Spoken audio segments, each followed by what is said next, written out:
Ayon kay Major Emmanuel Garcia, ang CMO officer ng Northern Luzon Command, isang eye-opener ng militar sa mamamayan ang Dragon Boat Race ng Army at Navy na isinagawa sa Port San Vicente, Santa Ana, Cagayan Valley. Hindi lamang suporta sa larangan ng turismo, ito ay naglalayong ding gisingin ang patriotismo at nasyonalismo ng bawat mamamayan. Nanawagan din si Garcia ang suportahan ng Armed Forces of the Philippines sa kanilang territorial defense. Unang-una, yung propagation po ng tourism, lalong-lalo na sa mga magandang lugar na on the northern portion of the Philippines at makapag-attract tayo ng tourists, investors para magkaroon ng trabaho yung ating mga local populace.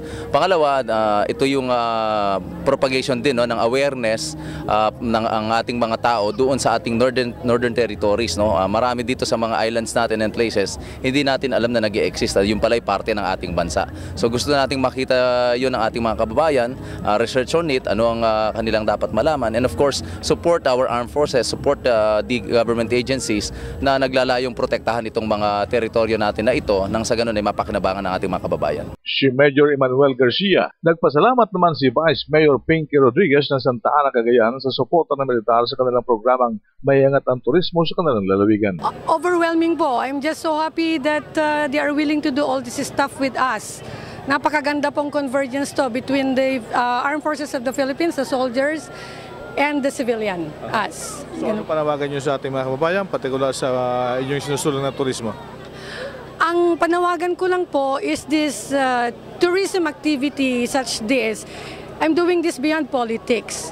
Kaya po, suportahan natin kasi if we are having tourists come on, ibig pong sabihin nun, nagge-generate din po tayo ng income sa ating mga kababayan. Hindi man po natin makita sa ngayon, pero kung tutusin nyo po, pag marami pong pumupuntang turista sa ating bayan, kumikita po ang mga tricycle drivers, ang mga sari-sari stores, hindi lang po yon, ang resort ng ating bayan. Yun po ang return of events, return of investment na nabibigay ng tourist.